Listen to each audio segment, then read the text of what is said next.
स्वाभाविक है कि 17 साल हम लोग का कीमती समय जब बर्बाद होता है ना, कोई नहीं पूछता है किस परिस्थिति में हम लोग जीते।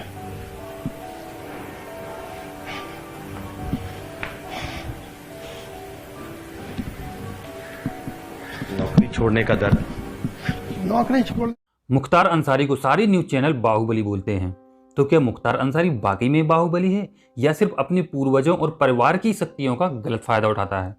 मुख्तार अंसारी का परिवार कैसे इतना ताकतवर था और है? मुख्तार अंसारी ने विधायक कृष्णानंद राय और उनके 7 साथियों को बीच बाजार 400 गोलियों से भूंज दिया और अपने घर में लाइट मशीन गन रखता था। इसके बावजूद उसका बेटा अब्बास अंसारी उसे कैसे गरीबों का मसीहा बताता है। मुख्तार अंसारी के यहाँ लाइट मशीन गन की पोल खोलने वाले डीएसपी शैलेंद्र सिंह के साथ मुलायम सिंह ने क्या बर्ताव किया, इस वीडियो में हम इन सारे प्रश्नों पर चर्चा करेंगे। हेलो भाई लोग, मैं आपका शुभचिंतक एक बार फिर से आपके अपने यूट्यूब चैनल शुभचिंतक में स्वागत करता हूं। चलिए सबसे पहले हम चर्चा करते हैं मुख्तार अंसारी के परिवार के बारे में। मुख्तार अंसारी के दादा डॉक्टर मुख्तार अहमद अंसारी 1926-27 में कांग्रेस के इंडियन नेशनल कांग्रेस के अध्यक्ष रहे हैं। इन्होंने नमक कानून में गांधी जी का साथ भी दिया है। मुख्तार अंसारी के नाना मोहम्मद उस्मान अंसारी ब्रिगेडियर भी रहे हैं और 1947 में युद्ध भी लड़ा है, लेकिन ये खुद शहीद हो गए थे। मुख्तार अंसारी के चाचा हमीद अंसारी उपराष्ट्रपति रह चुके हैं और विदेश सचिव भी रह चुके हैं। अलीगढ़ मुस्लिम यूनिवर्सिटी के वाइस चांसलर भी रह चुके हैं। आपने एक पत्रकार का नाम सुना होगा, जावेद अंसारी, वो इनके भाई लगते हैं। इनके बड़े भाई अफजल अंसारी 5 बार लेफ्ट पार्टी से विधायक रह चुके हैं। इनके एक और भाई शबकतुल्ला अंसारी 2 बार विधायक रह चुके हैं। इनका बेटा Abbas Ansari short gun shooter है, जो बीएसपी से चुनाव भी लड़ चुका है लेकिन हार गया है। अब बात करते हैं मुख्तार अंसारी की खुद की लाइफ के बारे में। मुख्तार अंसारी ने अपनी गुंडागर्दी के दम पर बीएसपी से यूपी के मऊ में 5 बार एमएलए चुना गया है। 1970 में पूर्वांचल में बहुत सारी विकास योजनाएं चलाई जा रही थी, जिसके लिए कई सारी गैंग बन गई, क्योंकि वहां के डेवलपमेंट प्रोजेक्ट ये सारे गैंग लेना चाहते थे और हथियाना चाहते थे। मुख्तार अंसारी मखानू सिंह गैंग का मेंबर था और इस गैंग का सामना 1980 में एक और गैंग साहिब सिंह गैंग से हुआ। इस भिड़ंत में कई सारी घटनाएं हुई, जिसकी वजह से दोनों गैंग अस्त व्यस्त हो गई। साहिब सिंह गैंग का एक मेंबर था ब्रजेश सिंह, जिसने अपना खुद का गैंग बनाया और गाजियाबाद के जो प्रोजेक्ट थे वो अपने हाथ में ले लिए, और दूसरी ओर अंसारी गैंग अलग से एक्टिव हो गई। अंसारी गैंग रनिंग प्रोटेक्शन मतलब गुंडा टैक्स भी वसूलती थी और फिरौती भी वसूलती थी, जिससे वो अपनी गैंग के लिए पैसा इकट्ठा कर रहे थे।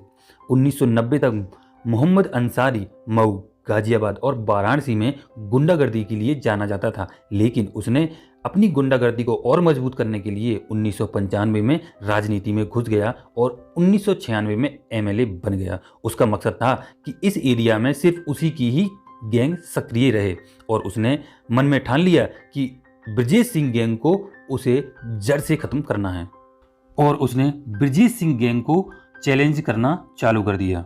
उस समय पूर्वांचल रीजन में यही 2 गैंग सक्रिय थे। 2002 में सिंह और अंसारी के बाद एक बार फिर भिड़ंत हुई, जिसमें अंसारी के 3 लोग मारे गए और जिसमें ब्रजेश सिंह को भी बहुत ज़्यादा चोटें आईं और उसे मरा हुआ मान लिया गया। इसके बाद पूर्वांचल में जितनी भी गैंग थी उस पर अंसारी का एक छत्र कंट्रोल माना जाने लगा। हालांकि कुछ समय बाद ब्रजेश सिंह को जिंदा पाया गया, लेकिन ब्रजेश सिंह में इतनी हिम्मत नहीं थी कि वो अंसारी का मुकाबला कर सके, तो उसने अंसारी का जो राजनीतिक ताकत थी उसके अंदर, उसका विरोध करने के लिए ब्रजेश सिंह ने बीजेपी लीडर कृष्णानंद राय को सपोर्ट किया। और जिस चुनाव में ब्रजेश सिंह ने कृष्णानंद राय को सपोर्ट किया था, उसमें राय ने मुख्तार अंसारी के भाई अफजल अंसारी, जो ऑलरेडी 5 बार एमएलए रह चुका था, उसे हरा दिया। हार से बौखलाए मुख्तार अंसारी ने बाद में कृष्णानंद राय पर ये इल्ज़ाम लगा दिया कि उसने ब्रजेश सिंह को अपने पॉलिटिकल दम पर उसने सारे सरकारी कॉन्ट्रैक्ट दे दिए हैं और ये दोनों मुझे मारने की प्लानिंग कर रहे हैं। इसके बाद मुख्तार अंसारी ने मुस्लिम वोट बैंक को संभालने के लिए जातिवादी राजनीति खेलना चालू कर दिया। इसने मुस्लिम वोटर को भड़का दिया, जिसका रिजल्ट ये निकला कि कई सारे आंदोलन हुए और आंदोलन को भड़काने के लिए मुख्तार अंसारी को पुलिस ने अरेस्ट कर लिया।